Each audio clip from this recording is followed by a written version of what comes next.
He's like, you want to go check out the stadium? So we walk out of the party. We walk probably, I would probably say a good mile to the stadium. And then he had access to the stadium, and it's the middle of the night. It's snowing in Washington, you know, the state of Washington. And he had access as a quarterback to go throw the ball to the facility. So he takes me up to the stands, and we sit up in the stands. He's like, hey, man, like, how you doing? I'm good. You know, he says, how's your relationship with God? Like, are you a believer? I was like, you know, my family, we kind of talk about it. And he's like, well, here's the thing. You're about to go into this world next year. We're going to have a lot of stuff thrown at you and have a lot of opportunity. And if you don't have a base, you're going to go crazy, which is the truth. Like when you go as a college athlete to a school when you're a young buck, all the new girls want you, and then you're just one of the guys, and it's just a whole different dynamic. And so I was like, yeah. And he's kind of like talking about his faith. Hadn't really been saved. I fly home from that trip. I land in San Francisco, and pretty much the teams, they give you a taxi to and from. So I land there, and I'm, you know, just some guy holding my name, you know, to take me home. And it's this burgundy van, and a guy who has kind of like olive skin and long hair down to here. And man, I wish I took a picture. We didn't have pictures. He looked like Jesus. It's the best way I can explain it, like he just did. And he gets in the car. The first words the man says to me says, "Are you saved?" Wow. And I was like, it's interesting you asked that, because I had just got back from, I told my story about Washington, and he goes, well, do you mind if I share my testimony with you? I was like, yeah, by all means, I'd love. So we just kind of, you know, told me a story, went back and forth. And so I remember, I was like, Ashley Court. Was it Ashley Court? It was like Heather Road, Ashley Court, like a block away from my house, but he's dropping me off. He says, hey, do you mind if I pull over and pray with you? And I was like, yeah. He goes, and so he walked me through the prayer to accept God into my life. And it was like, that was the moment. It was like in the middle of the night with some literal stranger in a burgundy van a block from my house. Dude, that's awesome, man. That's how it works. Yeah, man, we overcomplicate it, you know, like, and he's just like, hey, you know, can I share my testimony with you? I mean, if he's got, and he has no idea. Yeah, he has no idea who I am, and the amount of ripples of impact that man has created through my life by talking about his story. I mean, think about it. That's really, it's like discipleship to its fullest. Like and I'm not a guy that's a big Bible pushing, like I don't talk about faith a lot. I live my life, and those who come and find out more about me, it's usually a private conversation. It's kind of my conversation, we'll call it. But like that guy's ripples of what he's been able to impact through me, and just that, because I mean, if I go out to college and I'm a crazy dude, like who knows what kind of darkness I slide into and how do you come out of it? We have free will, you know? So yeah, man, I appreciate that guy. No, man, that guy's just stacking. He's stacking paper in heaven. He's like praying to sinners' prayers, right? Putting all these rewards up there. It's awesome. So, what are you excited about, man? What are you working right on now? That you're excited about? I just got back from Portugal filming a TV show I can't talk about. That was fun. And if you look at my social, you'll have no idea I was there, because I legitimately was like not allowed to post pictures. And I can kind of talk about it, but not at the same time, because you have no idea what it is. So I'm still okay. So that's fun. I'm looking forward to that coming out. But right now, I'm in the beginning stages of launching a coaching structured program that I've been doing for a long time, but I've never really launched it to like a world scale, we'll call it. And so I've spent the last 8 weeks super deep diving into just like the mental aspect of structuring things out, not even for the product and the coaching, but just to deliver it to the world. And so like that's been a labor of love that I'm excited to get out. I'm in the process of writing my books. I'm excited for the book to get written and get done and get out, because that's going to be one that I think the world really, really needs to hear, because the times that we're in and what's going on, there's just a lot that people everybody's spun up. And there's a lot of just discombobulation and confusion. So for me, like I'm really looking forward to having just the concept of what I have to share go out and plant seeds. So that's what I'm excited about, man, the coaching programs and the books. Yeah, what's the name of the book? The book's called Identity Shift, and I do not have the title I'm playing with, but I'm not sure exactly how to play with it. So it's Identity Shift, 3 Steps to Change Your Life the Hard Way, which is HARD. And so it's there's 3 phases to the process that I use, and then there's the HARD process as part of it, but it's really around identity shift and like understanding a lot of different aspects. So the chapters that I'm looking at, I want to be heart and head, because I can go all full story and be a heart, but I think I need stuff that people can process for the logical brains. So there's a couple of frameworks that are in there all as well that I teach and unpack. Like the slower go identity is one that I almost was considering calling the book Slower Go, which is based on your identity, slower go identity. But I was like, I think I should go in the book as opposed to be the title of the book. So it covers these aspects, but identity shift, really the concept of it and where it sits and the science around it is really what I'm looking forward to putting out into the world. That's awesome, man. What's up, Rich Williams? He's just a buddy of mine in New York. So, nice. So were you basically, with your coaching, is it just like you were able to kind of deconstruct how you got through some of those hard times and help people use similar methods, or is it things that you learned after, or is it kind of a combination of both, or what? Yeah, if I'm honest, I mean, a lot of people who listen, like, they can't always, not everybody can relate to stuff I talk about. Not many people can relate to, you know, oh, I was in the foster care system. It's hard to relate to that. How do you relate to being a black guy in an all-white family? Hard to relate to that. How do you, you know, navigate the pitfalls of former NFL life?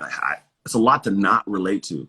However, we can all relate to not feeling like we were good enough at some point, like when my mom gave me away. We can relate to feeling like an outcast at some point in our life, whether it was a new job we got into or a circle of friends or, you know, kids' sports teams. We can all relate to losing at some point some part of our identity. The thing that we had spent so much time in now is ripped away, whether you graduated from college or got a new job or lost your job or lost a relationship or came back from the military or you did lose, you know, sports.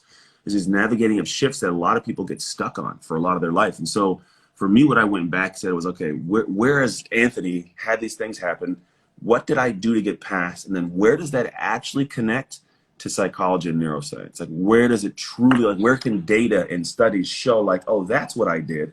So that stuff's strengthened by an actual story, and then say, okay, great, here's what the concept is. How do I take this and bring it to earth and make it a step-by-step process that anybody can apply?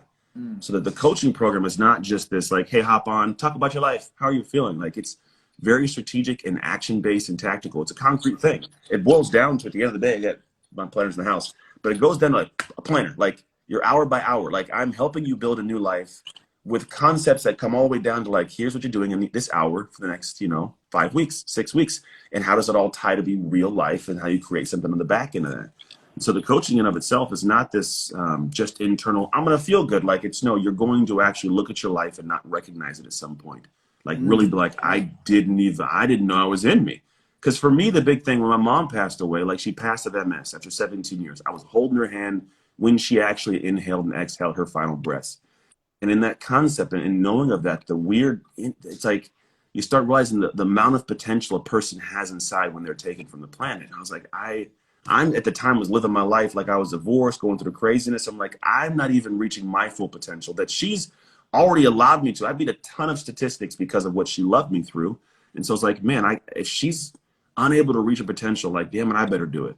And then that was more internal, Anthony, as I started, like, doing my thing and, like, weird stuff, like building a great business and then fixing my marriage and then getting to the point of having, you know, things grow with TV, like all these cool things happen. Thank you, Candace. Candace is a client. I'm actually working on your stuff later today, Candace. I didn't get to it on the airplane. But no, like, I got to this point of realizing, like, man, if I can reach my full potential, like, what if I tried to find all the craziness, make sense of it all, so I can have other people do the same? Like Candace, like, who, you know, she wants to put this program out for women, which is her heart is huge. If you ever listen to her talk, very few people have as much passion as she has about what she's doing. I love it.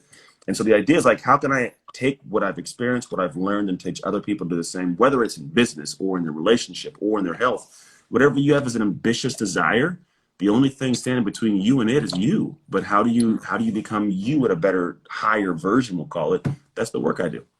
That's awesome, man. I didn't tell you this the last time we talked, but life coaching changed my life. I started meeting with Lori Lockamy, who's still one of my, probably the biggest influence in my life, you know, up to this far.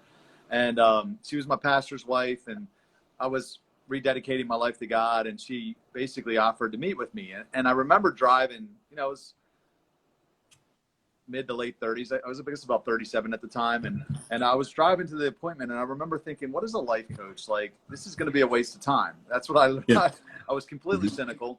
I met with her.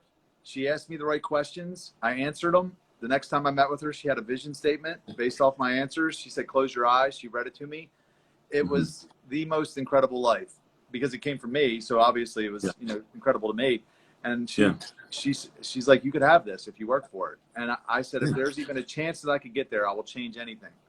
And she said, you know, you can do it. And she believed in me. She helped me believe in myself. And I've sent so many clients to her since then, because it just was, you know, I think there is a cynicism with coaching, because people are like, what is somebody going to tell me about my life? Yeah. You assume you're broken. It's the problem. Yeah. I was listening to a book called Next Generation Leader by Andy Stanley the other day. And he said, Solomon talked more about wise counsel than any other prophet before him. And he was the wisest man in the history of the world. They said, why would the wisest man in the history of the world talk more about counsel if he was the person that needed it the least? And he said, because he was the wisest man in the world. Yeah, so he knew. It's so important, man, to get somebody to look at from an outsider perspective, give you advice, and be able to tell you like maybe where your blind spots are, where you're kind of tripping yourself up, and go through a process. It's honestly, a lot of it's the identity. So the work I do, like I'll call myself a life coach to the baseline of it, right? But I'm a shift coach, and shifting is shifting perspectives and beliefs a lot. But it'll eventually change your life. The shift will change. What's interesting is the dynamic that people have is this thought of, based on our society, no one can see me sweat. And to say I need a coach means there's something wrong with me. And it's like, when I played in the NFL, I was at the highest level in the world for my sport, and I had a ton of coaches. Because I could see what's in front of me. Yeah, I'm sure some people are hard workers, diligent, right? But I could see this guy one-on-one, but they could see the field. And so sometimes people need to realize that there's nothing wrong with you, having someone that can see things you're not seeing and then hold you accountable. There's actually studies that show that those who have an accountability partner reach their goals 80% of the time, like more than those who don't, because it's just you, and you can convince you of some crazy things. I mean, it's just the truth. And so the idea that I like with coaching, it's like, I don't even really get to the point of like telling people how to live their life.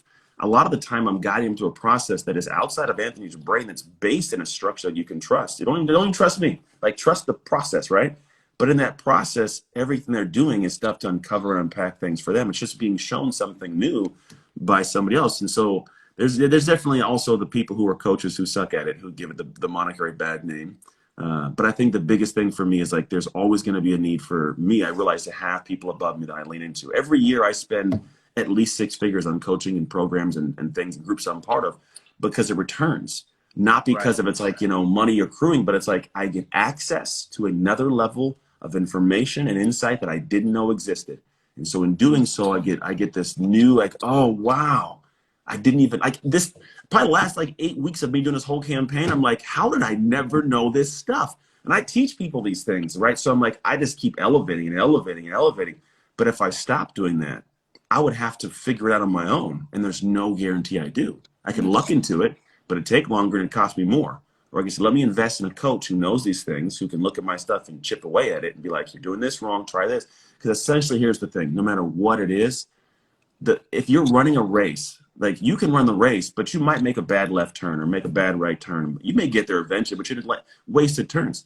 The way I look at it though is a coach is someone who's run the race and crossed the finish line, but now they're walking back saying, oh, wait, don't take the right because I made that right. And it wasn't a good. Right. That's awesome. Yeah. Somebody's